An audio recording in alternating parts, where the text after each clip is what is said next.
আমিও ভালো আছি। আপনাদেরকে আজকে নতুন একটি ভিডিও দেখাবো, সাথেই থাকুন। এখানে একটা দেখতে পাচ্ছেন নতুন ভ্যান।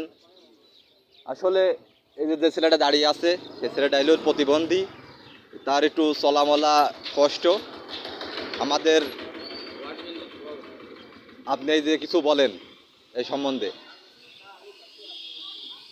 এই ভ্যানটা দিয়েছেন তাকে সবাই তোলাতুলি করে, এতে কি তিনি এই ভ্যানটা নিয়ে পরিকল্পনা খাতে পারবে?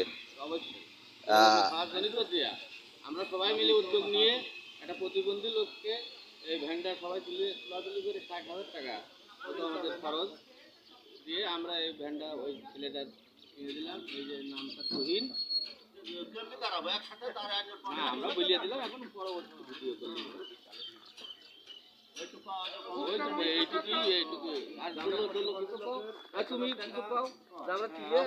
আমরা প্রতিবন্ধী লোক, খুব অসুস্থ, সে আসলে হাঁটতে চলতে পারে, তার মাজা এমন একটা অসুস্থ হয়ে সে খুবই সমস্যার কারণে আমরা সব মিলিয়ে আরিফের উদ্যোগ নিয়ে আমরা দোলো আশাফল আরও অনেক মিলে সহযোগিতা করে তার এই গাড়ি কিনে দিলাম। সে এই গাড়ি যেন কোনো রকম না বেছে, যতদিন পাইছে তাকে গাড়িটা চালাবে আর এভাবে তার সংসার চলবে।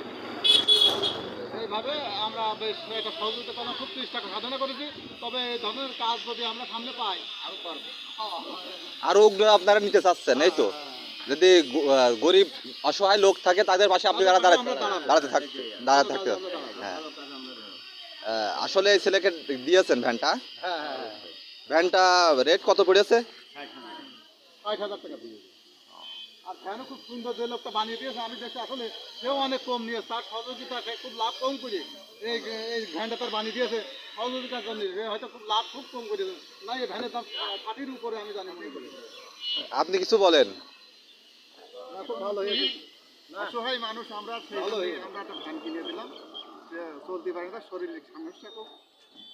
শারীরিক সমস্যা আসলে যারা পাশে সবার থাকে, আসলে তাদের মন মাইন্ডটাই থাকে আলাদা। আপনারা কি এর পরিবর্তে থেকে আরো কি লোককে দিতে চাচ্ছেন? আরো আমরা উদ্যোগ এইভাবে নেব, মোটামুটি আরো অসহায় মানুষের পাশে আমরা সবসময় থাকি। এই নিয়ে আমাদের এই ছেলেকে ভ্যানটা দিয়েছেন, এই ছেলে আপনি কি ভ্যানটা